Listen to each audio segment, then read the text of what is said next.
Hi, welcome to For Flow with Chloe, where today I'm going to pull a few from the Abyss, the Tower of the Abyss, as well as the Winter Seasons of the Witch tarot deck. Because it's very wintry, it's very January, and I feel like the Tower of the Abyss cards, we had, if you watched yesterday's 11 of the first reading, Portal Day, there was things that were coming up that we need to overcome. And so I like to use the Tower of the Abyss deck to pull on the harder aspects of what, is hidden in the shadows, what's lurking down in the depths that we don't want to face necessarily. So sorry if you don't want to know the bad stuff, but sometimes we need to know what we need to release in order to move forward. And honestly, the first one is the Sun. And the Sun is an excellent yes card. It is pure positivity.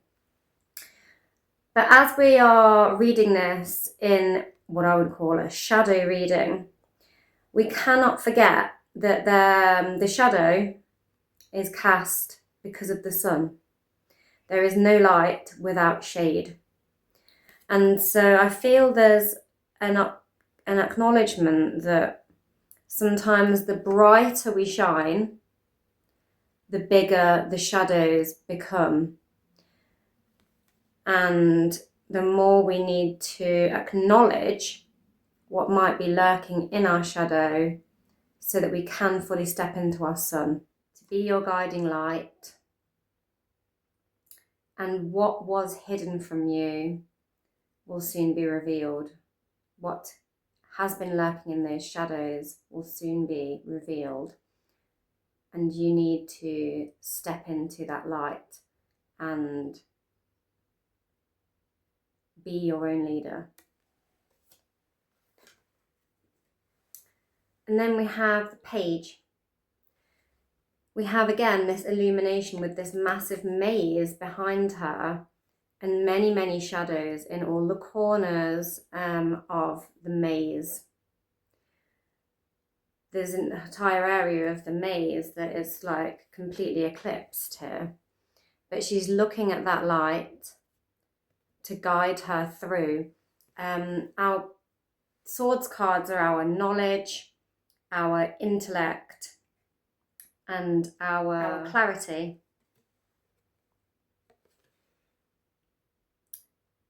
And the Page of Swords is like an initiate. It's like just stepping into the roles of the court card.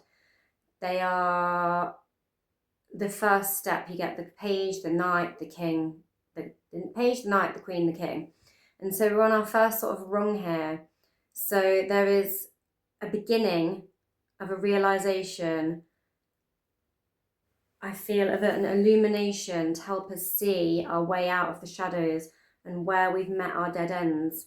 I feel there's a massive message here about following your guiding light and trusting that we can find our way out of these shadows and out the other side of this maze. We also have the Ten of Swords. This deck is interesting because often the Ten of Swords is pictured with a lot of grief. There's a person lying on their front with like 10 swords shoved in their back, quite gruesome, quite grim.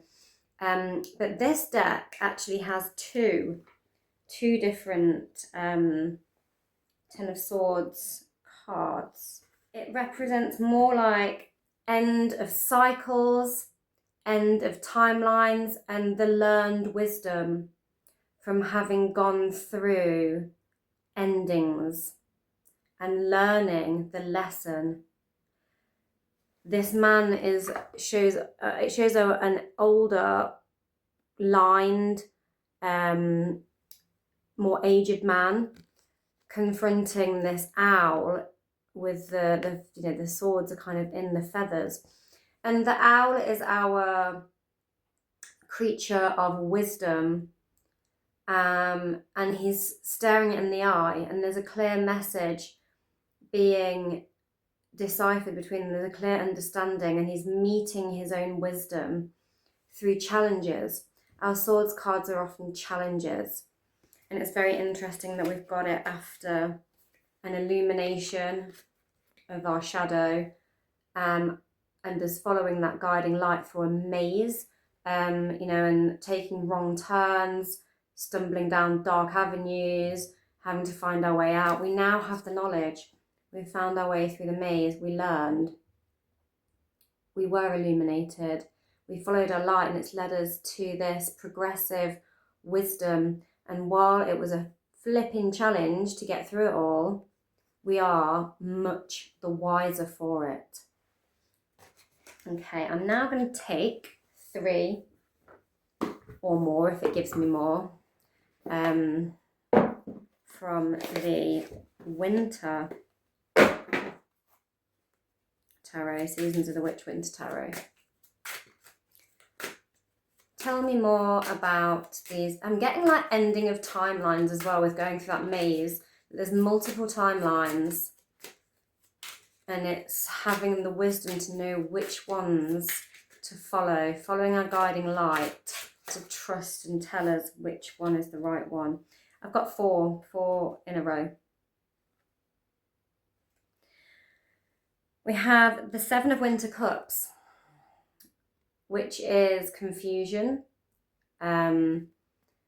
seeing so many prizes on the tree and not really knowing which one to reach for, seeing so many opportunities and not really knowing which one's the right one to choose, which one's the right one to chase, which leads me back to this maze, being led down the wrong path progressively.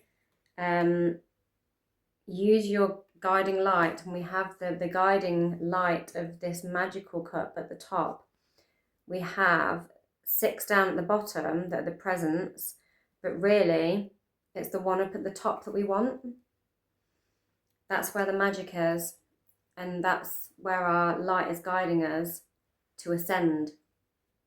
And I feel there's a message in that. Look at the way she's looking up at this as well.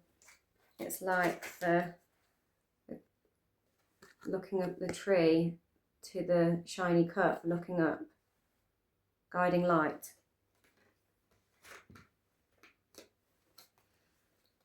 Then we have 2 of Winter Pentacles, and we have this loop-de-loop-de-loop where she has been spinning herself in circles, creating a lot of kinesthetic energy on her skating.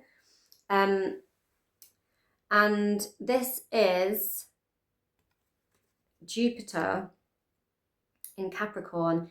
Interestingly, we've had lots and lots of planets opposing Jupiter in Cancer at the moment, planets in Capricorn, and this is a Capricorn card, because it's Jupiter in Capricorn, but at the moment we have Jupiter in Cancer opposite Capricorn, and all these planets in Capricorn having interactions with the Sun opposing that Jupiter. So that's very interesting that card has come up at the moment, because we've got a lot of these energies, a lot of Capricorn energies, a lot of Jupiter energy, and it's about expansion. It's about wanting to expand and grow, and that is what all of the astrology of now is trying to get us to do: expand and grow and have a growth mindset.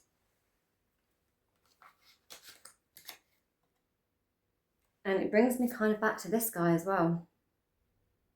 Having a growth mindset is learning our lessons and using the lessons and the knowledge of those lessons valuably, and appreciating the value of those lessons, no matter how hard earned they were. 3 of Winter Pentacles. So we've got a bit of a collab going on here, a collaboration to hang the decor on the tree. Have a glorious little robin. My little robin is in my garden at the moment. I've been watching him in the background. picking at seeds I've laid out there for him. But we've got a little messenger of a robin who is, you know, a symbol of hope and a symbol of something watching over us. And he's there with the collective. And they are working together to get a job done. So there might be an element of collaboration and bringing energies together. And we've also got a direct progression from the 2 to the 3. We've expanded and it's become treble from the 2. So it's building, there's an energy building. And we also get the 3 of winter swords. Electrifying. These jolts of electricity.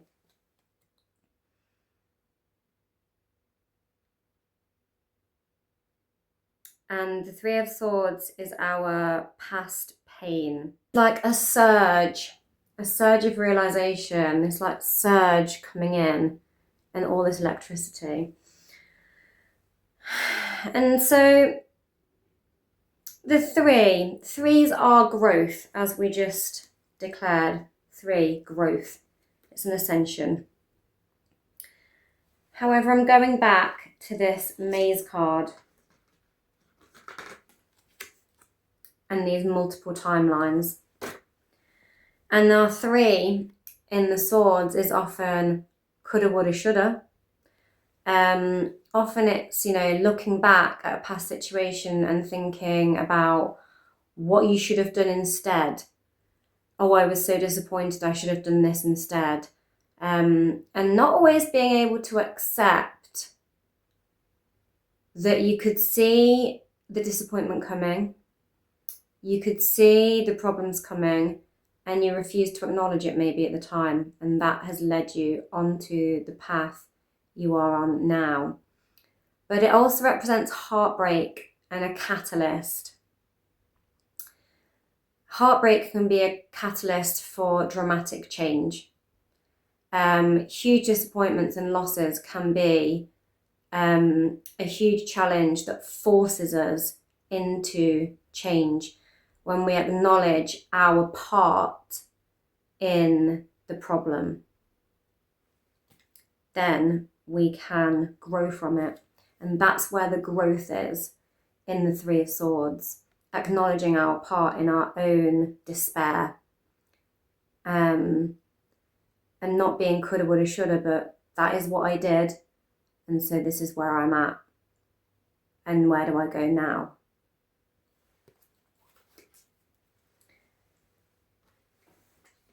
And these 3 shadow cards here are very much urging us to follow the light, through the maze out of the shadow, to step into a leadership. And how do we step into that leadership? By accepting the lessons that have been harder and our place in them. Okay. Deep, dark and dirty, this reading. I'm going to take one from the Rooted Woman, because Capricorn season, and we've got a lot about the need for growth.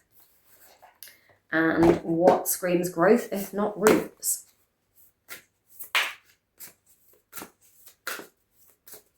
And there's a lot about trying to, there's a lot of like earth magic around and trying to like stabilize and root in change. And so I feel like pulling from the roots is a good place to go. We have reclaiming the feminine, and this is very much like that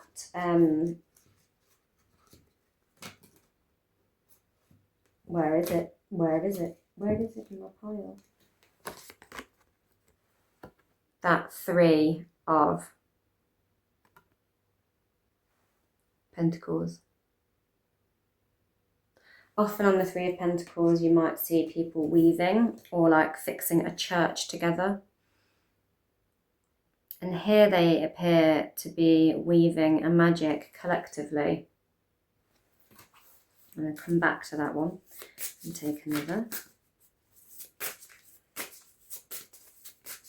They also kind of look like they are scrying as well. Weaving and scrying as a group. And we get initiation. Wow, look at all these backs. And we have this woman sat looking quite in despair, actually, feeling the hardships, maybe of her lessons and her choices, but the moon is shining down on her with a blessing.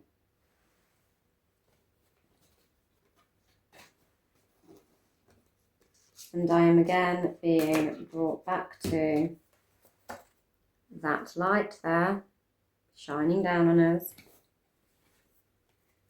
and accepting the hard lessons. And this Three of Swords, this electrifying realization of clarity about the lessons and where we are in them, which is like an initiation. The meeting of the wisdom, the making it through the maze, the acceptance of our part in the hand we've played in our own fate. This sort of weaving and scrying, they're creating something collectively. And I feel like it's not necessarily just women coming together. I think it's coming together with the different parts of yourself. And this Three, the Three of Swords as well. Like the different ways it could have been, the different versions of who you could have been, who you are, who you were. Me, myself, and I. And weaving that together and accepting yourself as a whole. Dark, light, and all. So I'm going to go back to that Sun card. Dark, light, and all. And illuminating where our darkness is and accepting it. And this kind of mystical scrying of the unknown, the unspoken, the unsaid, the knowing. You know, like the dark feminine, the chaotic, the creators and the chaos at the same time. And chaos and creation, they interlink. The endings, the beginnings, and embracing our cycles, embracing all parts of ourselves to be a whole. And all of these threads that they're creating in this magic is weaving these little scrying tools. It's creating this woven object and finding their way through it all, following all these threads and trails and odds and ends and making something whole. And that is part of the initiation. Self-acceptance.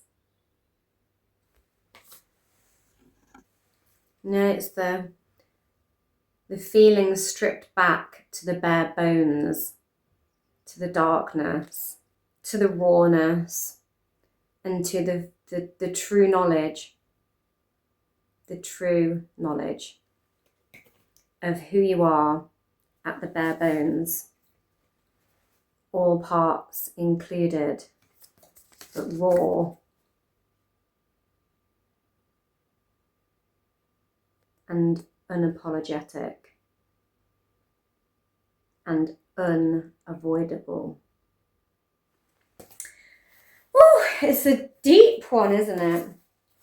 I'm going to dig one from the crystallary, just to lighten it a little bit. And because we've got loads of earth magic, a go-go, and crystals come from the depth of the ground. It's like finding the beautiful things in the darkest of places, which I feel is a bit of a theme. And we have citrine, gorgeous. And especially as we opened with the sun, citrine is often quite symbolic of the sun. It's a beautiful, beautiful, and in fact I've got it on my ring here. I always wear a piece of citrine, this lovely goldy yellowy one. It's radiance, it's rejuvenating, it's a little ray of sunshine. It's, yeah.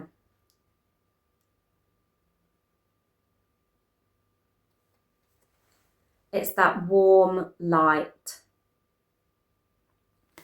It's that vitality, full of riches. It attracts wealth and radiance and joy and optimism. And we started off the reading with this joy and optimism and stepping into that light, letting it guide us and allowing it to lead us, and stepping into our leadership to grow to be full of riches, whether they are material riches, or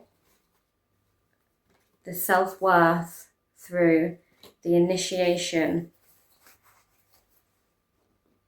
wherever those cards have gone.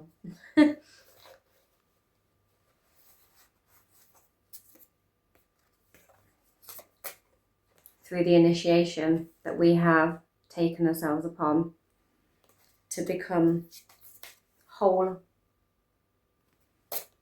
And that is where the riches are. So maybe do a bit of a meditation with some citrine to invite the light back in. We have come past the point of winter solstice and moving towards Imbolc, which is a cross-quarterly festival between now and the equinox, where we reach equal point of light and dark in a day. But Imbolc is a little stage before that, where it's like it's coming back, we're almost halfway there. It's like a quarter of the way there. The sun is returning little by little. So we just need to invite those rays to illuminate us and keep us moving forward.